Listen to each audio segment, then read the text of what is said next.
আমি কোনোভাবে ওনারা নিয়ে ওরিড না, কারণ এতদিন ধরে ইন্টারন্যাশনাল ক্রিকেট খেলছে, উনি জানে কীভাবে ব্যাক করতে হয় আর কীভাবে রান করতে হয়, এই জিনিসটা জানে।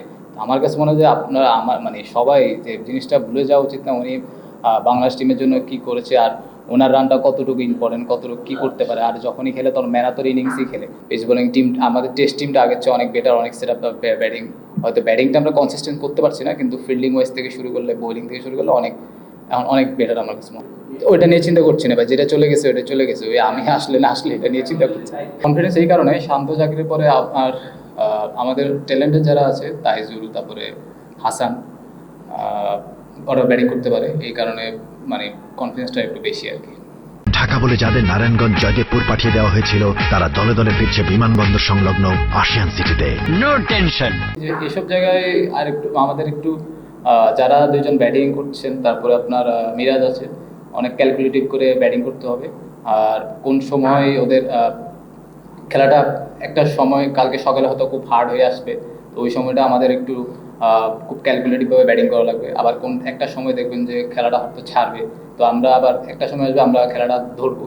তো ওই ক্রাঞ্চ মোমেন্ট যেটা বলেন, যে সময়টা আমাদের থাকবে, ওই সময়টা আমাদের আরও লম্বা সময় ব্যাটিং করার মনোযোগ দিয়ে ব্যাটিং করতে হবে। যেটা অনেক আমরা দুইটা যে আমার আর শান্ত যেমন একটা 50 রানের পার্টনারশিপ হয়েছিল, ওই জায়গাটা আমরা কিন্তু ওই জায়গা থেকে আমরা কিছু বেরিয়ে গেছি। তো ওইরকম আর একটা মুভমেন্ট আসবে, ওই সময়টা ওই 50 রানের পার্টনারশিপটা 150, তো 200, 170, 80 করলে তখন ওই 300 যেটা বললাম, 270, 280 অথবা 300 এটার কাছাকাছি সম্ভব।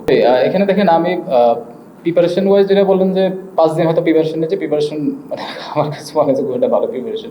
যাক আলহামদুলিল্লাহ, দাও যতটুকু হয়েছে আলহামদুলিল্লাহ।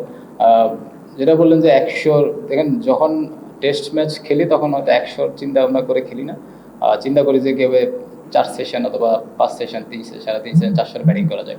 তো ওই হিসেবে চিন্তা করলে আমি যে সিনিয়র ব্যাটসম্যান, ওই হিসেবে চিন্তা করলে আমার কাছে মনে হয় যে আমি 2 ইনিংসে সেট হয়ে আউট হয়েছি। দেখেন আমি ম্যাক্সিমাম হয়তো 1 সেশন খেলতে পেরেছি। 1 সেশন সিনিয়র প্লেয়ার হিসেবে 1 সেশন কোনোভাবে এটা কাম্য না। আমার কাছে মনে হয় যে আমি যদি 3 সেশন ব্যাটিং করতে পারতাম আরও, তাহলে হয়তো ফার্স্ট ইনিংসে, সেকেন্ড ইনিংসে ভালো একটা পজিশনে চলে যেতে। যেটা যেভাবে বলছে ওই জিনিসটা ওইরকম না। আপনি মুশফিক ভাইও রান করুক, আমিও রান করি, শান্তও রান করি, শেষের দিকে আপনি যদি ট্যালেন্টাররা যদি আপনার 50 রানও যোগ করে, ওই 50 রানের কারণে কিন্তু ম্যাচ জিতে। ওই অর্থে বলেছি যে আমি ট্যালেন্টারও ভালো ব্যাটিং করতে পারে, তার মানে যে আমরা ট্যালেন্টারের উপরে নির্ভরশীল। যখন খেলবেন তখন কিন্তু আপনি ট্যালেন্টের উপর নির্ভরশীল হবে, কিন্তু ওনারা ব্যাটিং করতে পারে সেই মিনটা আমি খুঁজছি, তো ওরাও ব্যাটিং করতে পারে, এটা একটা প্লাস পয়েন্ট, এটাই বললাম। দেখেন আমি এখানে, আপনি হয়তো অনেকজনের দোষ দিতে পারবেন, এখানে যারা সেট হয়ে আউট হয়, যা বলতেন আমি সেট হয়ে আউট হয়েছি, তারপরে আপনার জয় সেট হয়ে আউট হয়েছে। যখন যে ব্যাটসম্যান সেট হয়ে আউট হয়, তার দিকে আমার কাছে মনে হয় যে তার মানে রেসপন্সিবিলিটি বেশি থাকে। তো যে আপনার 10-এর নিচে আউট হবে অথবা সকাল সকাল আউট, তার কিন্তু ওরকম মানে আপনি যদি দেখেন তাকে আসলে কিছু করার থাকে না। তো যারা সেট হয়ে আউট হয় তাদের মানে রেসপন্সিবিলিটি বেশি। তো আমার কাছে আমার রেসপন্সিবিলিটি অনেক বেশি ছিল, ওই দায়টা হয়তো আমার নিতে হবে, অথবা আমার জয়েরও নিতে হবে জিনিসটা। এক্সট্রা বাউন্স আর শর্ট বলের মধ্যে পার্থক্য হচ্ছে আমার কাছে মনে হয় যে জয় যে বলে আউট হয়েছে সেটা আপনার 4 মিটার 5 মিটার থেকে এক্সট্রা বাউন্স করছে, কারণ ওই বোলারই একমাত্র, কারণ ও 6 ফিট কত 6 ফিট 8, 7 ফিট মনে হয় অলমোস্ট, ও এক্সট্রা বাউন্স পায়। তো আমার কাছে মনে হয় যে ওই জায়গাটা আপনার যে আপনি যেটা বলেন শর্ট বলে, সে একটা হলো শর্ট বলে, আর এক্সট্রা বাউন্স যখন হয় তখন অনেক সময় ব্যাটসম্যানের কিছু করার থাকে না, কিন্তু ওর ভিতরে আপনার অ্যাজ এ ব্যাটসম্যান হিসেবে আপনার অপশনটা খুঁজে নিতে হবে, কীভাবে আপনি ওই জিনিসটা মিনিমাইজ করতে পারেন, কীভাবে আপনি এটা ম্যানেজ করতে পারেন। টপ অর্ডার কেন, আমি আমারটাই বলতে পারবো, আমি হয়তো আরেকজনের মনের ভিতরে কী করছে সেটা আমার পক্ষে বলা ডিফিকাল্ট ভাই।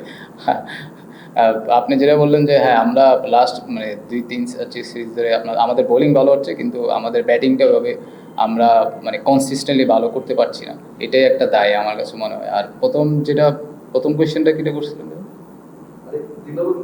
না না, জিম্বাবুয়ে দেখেন আপনি যখন ইন্টারন্যাশনাল ম্যাচ খেলবেন, আপনার এখানে কোনো টিমকে আপনি মানে লাইট হিসেবে নেওয়ার কিছুই নেই। আপনি লাইট হিসেবে যখনই নেবেন তখন আপনি ক্রস করেন। আমার কাছে মনে হয় কেউ লাইট হিসেবে নিয়েছে, তো আমার কাছে মনে হয় সবার জন্য একটা নতুন সুযোগ, আর সামনে আমাদের টেস্ট চ্যাম্পিয়নশিপের অংশ আছে। যদি দেখেন আপনি যে লাইট হিসেবে নেবেন, তো আপনার যেন উইকেটটা কিন্তু অনেক চ্যালেঞ্জিং, একটু চ্যালেঞ্জ আছে। অন্য অন্য সময় আমরা কী হয়, আমরা ফ্ল্যাট উইকেট তৈরি করি অথবা স্পিন উইকেট তৈরি করি, ওই ইয়াতে আমরা চলে যেতাম। তো আমার কাছে মনে হয় যে আপনি যেটা বলছেন ওইটা আমি গুড কোয়েশ্চেন। আমার কাছে মনে হয় যে অন্যদেরটা আমি বলতে পারবো না, আমি আমারটাই বলতে পারবো।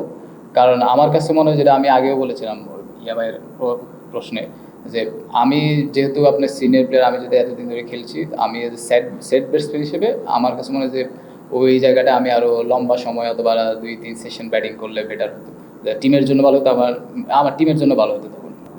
আমি কোনোভাবে ওনারা নিয়ে ওরিড না, কারণ এতদিন ধরে ইন্টারন্যাশনাল ক্রিকেট খেলছে, উনি জানে কীভাবে ব্যাক করতে হয় আর কীভাবে রান করতে হয়, এই জিনিসটা জানে।